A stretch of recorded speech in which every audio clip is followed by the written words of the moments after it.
My name's Alexander Stone. This is the new studio. This is my studio. This is my new place. I've been working on this with a buddy and finally got her done. I'm doing some test videos to try to get the show going here. So the whole idea is a new progressive news show, but not just a news show. We're doing something a little bit special. Long term, there's a big long term goal here. This is the beginning of a very long process. The idea, first, is to join the ranks of progressive Canadians such as the Rational National, Mr. David Dole, shout out, and Mr. Christo Avalis, I think it is. I've forgotten at the moment, actually. Avalis? Christo Avalis? Either way, check them out. They're the only progressive Canadians doing this kind of thing, so I figure I might as well get in on the action, right? There's a lot going on, and two guys can hardly cover all of it. And there's a lot that's not getting covered. No fault to them. I just have a different approach. What I want to do, and what has been on my mind for a number of years, is the creation of a political party. So we're going to start grassroots like this and get a bunch of people, progressives, on board, and we're starting the P.U.R.P.L.E. Party of Canada. Now, P.U.R.P.L.E. is an acronym, the whole idea of I'll explain the acronym. P.U.R.P.L.E. stands for Progressive Utopian Reform Projects for a Liberated Earth. I know it's a little bit of a mouthful, but the idea is, well, it's a multi-part idea, but progressive utopianism is different than suggesting utopianism, I think. And that's why I want to make that distinction, because utopianism can be misconstrued or construed as dogmatic, meaning it typically has an end goal that they want to get to, whereas progressive utopianism understands that there is no one be-all end goal of progressive utopianism. The idea is to better life for people, for everybody on the planet, for all life on the planet, better existence.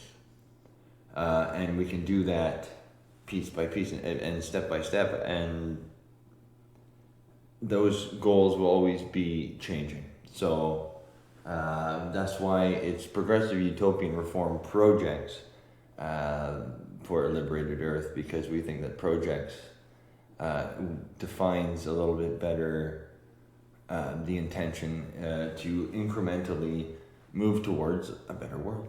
It's as simple as that. So we're going to be talking about a lot of issues, from automation technology, really big right now, to infrastructure. Infrastructure is highly under talked about, but even by the political parties of Canada, right?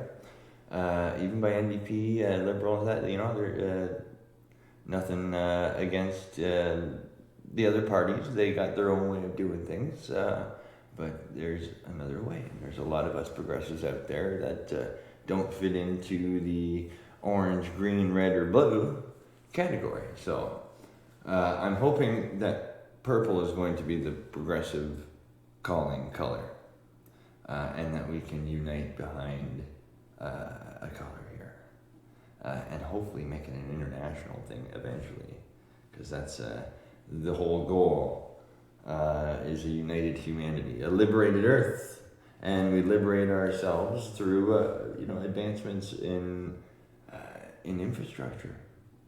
A lot of it is to do with infrastructure, more than law or identity politics or all this other stuff. What we got to do is universal. We got to do universal approaches for the climate change instead of slapping carbon taxes and all this stuff like that. We can do direct infrastructure changes that will rectify the actual problem rather than kicking the can down the road. So we're going to talk about a lot of these different issues. This is my very first broadcast. I've done a few tests, and the audio is, this or that, or my cameras are obviously pretty crappy, as you can probably tell. I finally figured out how to do one audio among all the different cameras.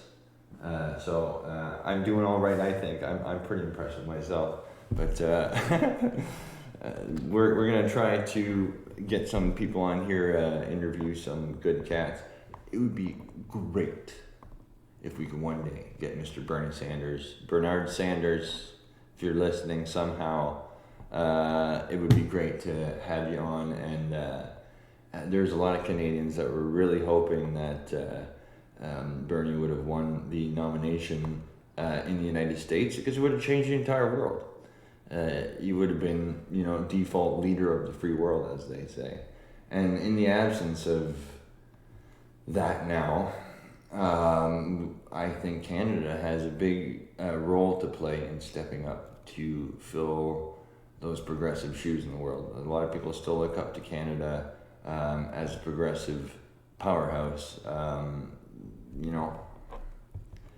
We participate in some pretty awful things too, so we're going to have to hash out all these different things and find a direction that is, might even attract, it's a populist approach. It might even attract some people on the right who are interested in ideas such as abolishing the provinces. That's something we're going to be talking about in great length. Federalizing, healthcare, services of various kinds. We'll get into the thick of it soon. But thanks for being here and tuning in. And I hope that it's going to progress along nicely. This is a brand new studio up in the top floor of Stone Manor here. So bear with me as I work out the kinks. My name's Alexander Stone, and we're starting the Purple Party of Canada, baby. All right, thanks. If you like that track at the beginning, thanks to a couple guys back home and a good old recording button. Right on. Peace.